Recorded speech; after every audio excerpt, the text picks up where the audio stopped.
Well, violent clashes are worsening in Venezuela. Anti-government protests are spreading across that nation. Hundreds have been injured and dozens have died. Virginia Lopez is a journalist in Caracas, Venezuela. She joins us now with the latest. Can you tell us why these protests are happening now? Well, there's been a growing sense of discontent towards the government. This has certainly been the case from 3 years ago, but it's probably reaching a boiling point at the moment, not only because the economic situation is dire. There's a chronic shortage of food and medicines and just the most basic items that you can imagine, but also the spark that sort of set this new wave of protest alight was the decision by the Supreme Court to strip the opposition-led National Assembly of its power. This caused a great deal of indignation and also sparked the first protest almost 6 weeks ago. And is there a sense, Virginia, as to what led to this crisis? It's hard to tell at the moment. There's been a growing sense of indignation that only seems to be exacerbated by the refusal of the government to acknowledge that there's a problem, but also by the increased number of deaths. So it almost has been snowballing. One event seems to follow another one, and people here are undeterred.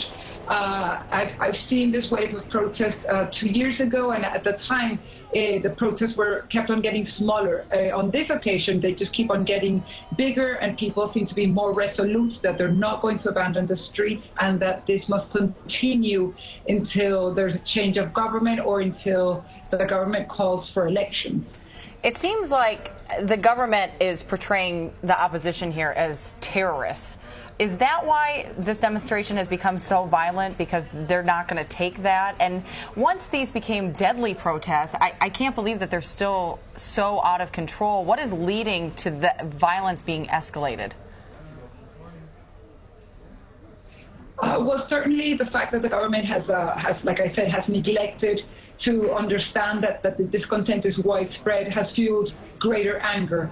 It's not rare for the government to dismiss protests by saying that the opposition is packed with terrorists.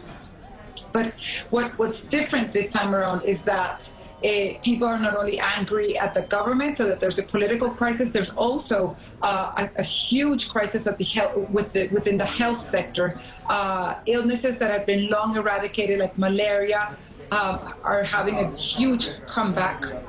Just to give you a sense of how grave this problem is, Venezuela was one of the 3 countries to eradicate malaria back in the 70s. It is now one of the 3 countries where malaria is having a comeback.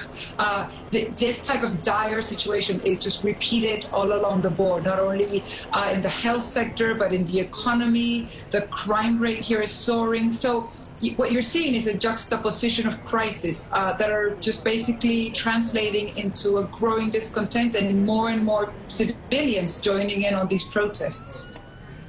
I think what's interesting here is that in this country sometimes, in the United States I'm talking about now, is that when these types of protests erupt where there's violence, there are 2 sides. One side says in support and the other side says this is getting totally ridiculous and out of hand and starts blaming the protesters. From what I've been reading, it seems that the people of Venezuela are really supporting those who are going out and protesting, even bringing things like food and water to kind of fuel the protests to keep going.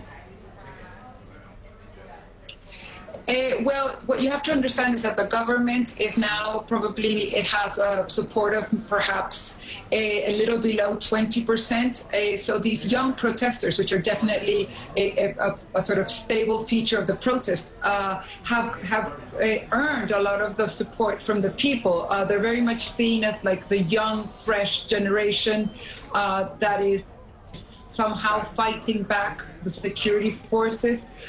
These have been, for the most part, peaceful, but end up always, it seems that there's a pattern where towards the end of the protest, there's clashes between security forces that throw tear gas canisters and these young men and women who basically return the tear gas canisters. But it's been rare to see firepower, and it's been rare to see that the protesters are the ones that originally or the first ones to be aggressive towards security forces. So of course it's been, like you say, it's been amazing to see how much support these young men have been garnering. You're seeing a huge mobilization, not only to give them a almost ridiculous cardboard shields, because of course a cardboard shield isn't necessarily going to help you when security forces are firing at you with rubber bullets. But what you are seeing is this sort of general public sentiment of wanting to support each other and somehow look for a way out of this huge crisis. Yeah, it's not clear exactly what that way out might be. Virginia Lopez, we want to thank you, who's joining us from Caracas, Venezuela. Thank you.